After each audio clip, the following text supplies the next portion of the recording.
आज मैं आपको एक कहानी सुनाने वाला हूँ, एक बच्ची की कहानी। उस बच्ची को एक्चुअल में हम बचपन से बछड़ी बोलते हैं।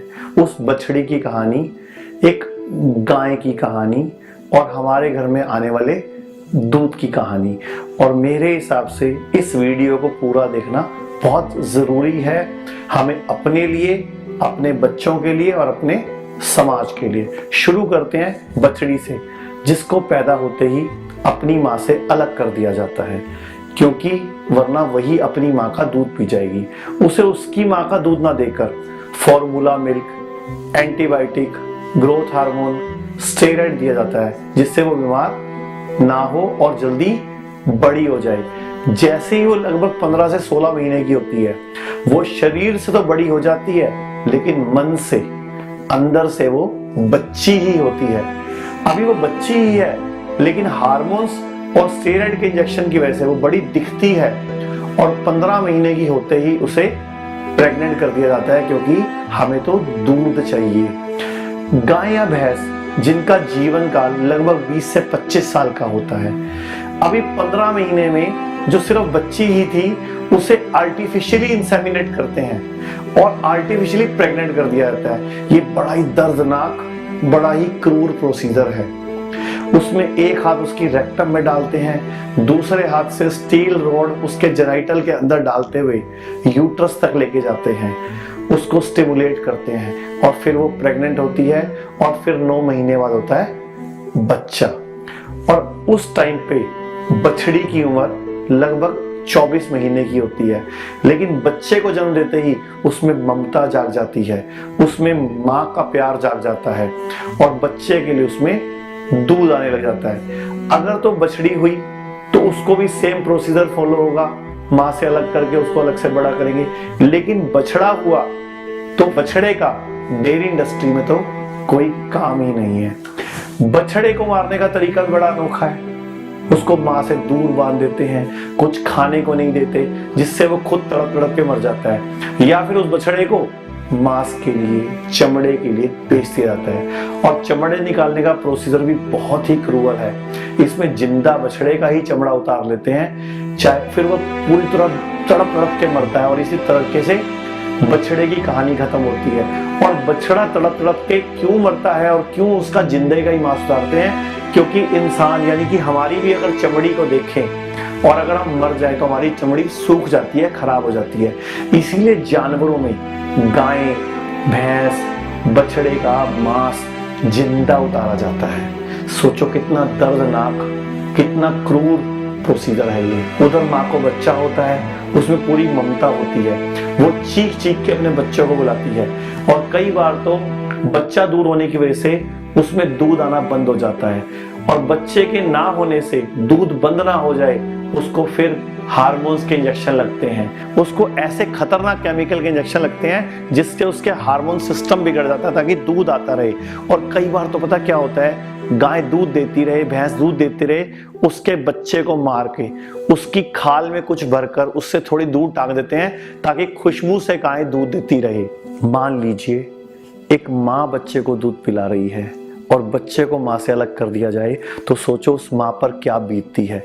वही बीतती है उस वक्त उस माँ पर, क्योंकि हमारे देश में गाय को शुरू से गौ माता बोला जाता है, पूजनीय बोला जाता है, उसमें 33 कोटि देवताओं का वास बोला जाता है।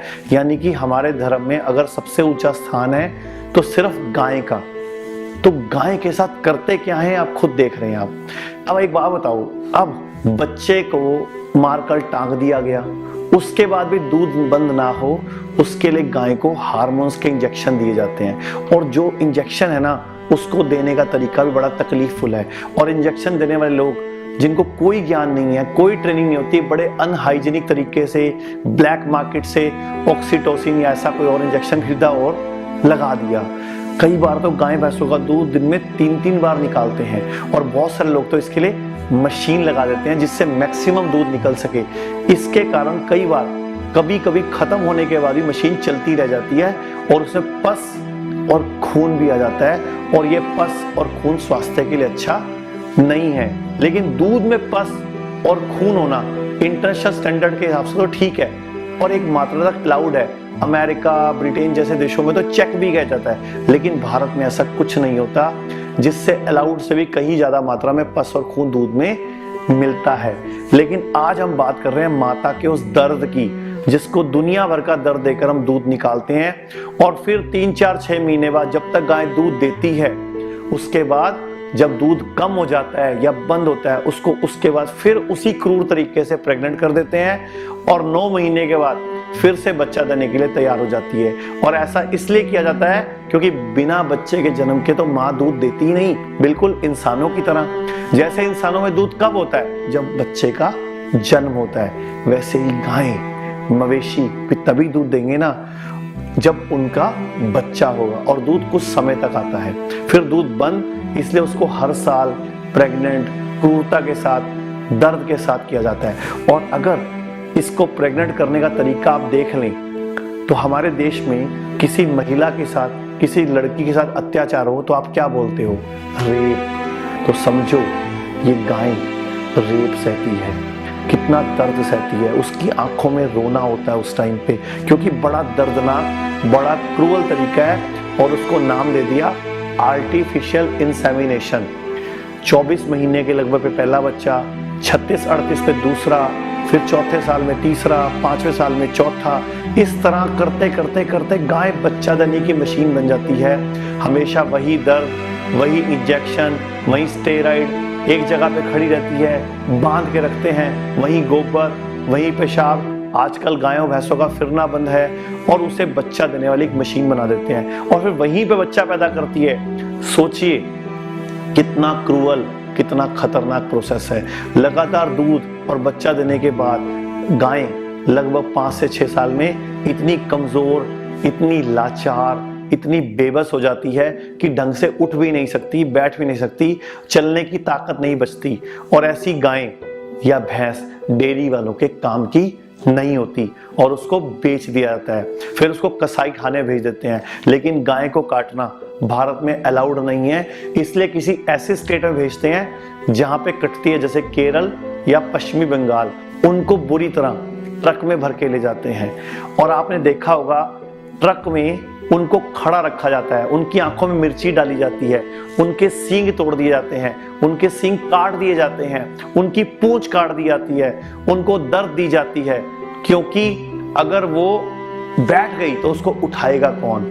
उसको बड़े क्रूअल तरीके से अत्याचार करके ठूस ठूस के एक ही ट्रक में कई कई गायें ले जाते हैं, कई किलोमीटर दूर तक उसको भूखा रखते हैं, और वहीं पे वो गोबर करती हैं, वहीं पे पेशाब करती है, और वहीं पे वो उस ट्रक में ही रहती हैं। आपको बताऊं, भारत की जनसंख्या लगभग 130 करोड़ है, जो कि बहुत ज्यादा है, और हमारे देश में मवेशियों की संख्या लगभग 20 से 25 करोड़ है, और दूध पीने वाले उससे कहीं ज्यादा है। अगर बात करें तो भारत के दूध की कंजप्शन की, तो विश्व में होने वाले टोटल दूध की खपत का लगभग 20% सिर्फ भारत में होता है, और दुनिया का लगभग 13 से 15% मवेशी सिर्फ भारत में है। कहाँ लगता है इतना दूध? दूध में, दही में, लस्सी में, घी में, पनीर में, चीज में। आज तो हर जगह यूज हो रहा है, जैसे चीज पिज्जा, चीज बर्गर, चीज पाव भाजी, चीज टिक्का, पता नहीं कहाँ कहाँ हम चीज को यूज करते हैं, लेकिन देखो कैसे तरीके से आ रहा है वो। अगर हम बात करें कि हम अपने इस्तेमाल के लिए 20 से 25 करोड़ मवेशी का बुरी तरह इस्तेमाल कर रहे हैं, तो उसमें से भी देखो तो 25 करोड़ फीमेल हैं, और जो हर साल बच्चा देती है। तो लगभग हर साल मान के चलो, अगर एक जानवर एक बच्चा भी देता है तो लगभग हर साल 20 करोड़ बच्चे पैदा होते हैं। लेकिन क्या होता है, 50% बछड़े, 50% बछड़ी।